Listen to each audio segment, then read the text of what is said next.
you cannot treat a disease with just grant funding. You've all of a sudden found that we can do all kinds of things with grants. No, you can't, compared to the size of this problem. My question is, and I'm sorry for the preface, but how do you plan to increase access to treatment when you cut the single biggest source of funding for treatment by $600 billion in your budget? How does that possibly add up in the Trump math, the Trump price math of 2017? Yes, Senator, you know that I visited your state, southwest corner of your state, to visit with victims of opioid addiction, talk to parents of kids who died. One mom told me about her son who died in the bathroom of a Macy's from an overdose.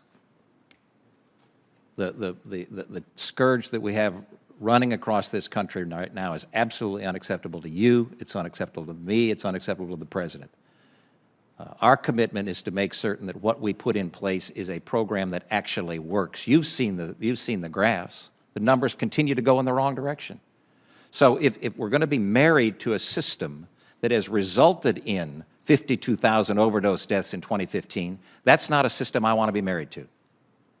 What I commit to you and what I look forward to working with you on is a system that actually works for the parents who are suffering today because they've lost a loved one.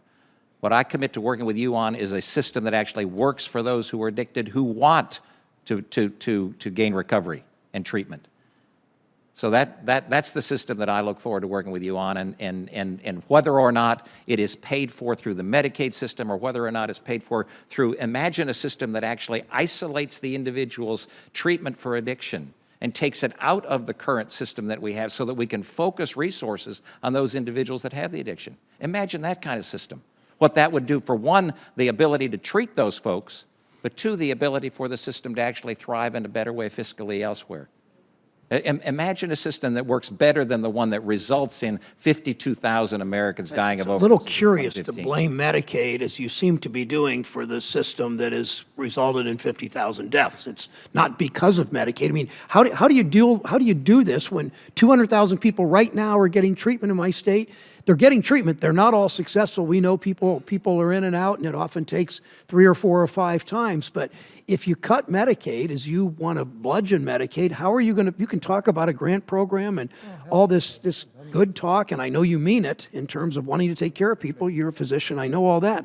But how does this possibly work if you're going to cut the biggest revenue stream that takes care of these families and putting them in these treatment programs?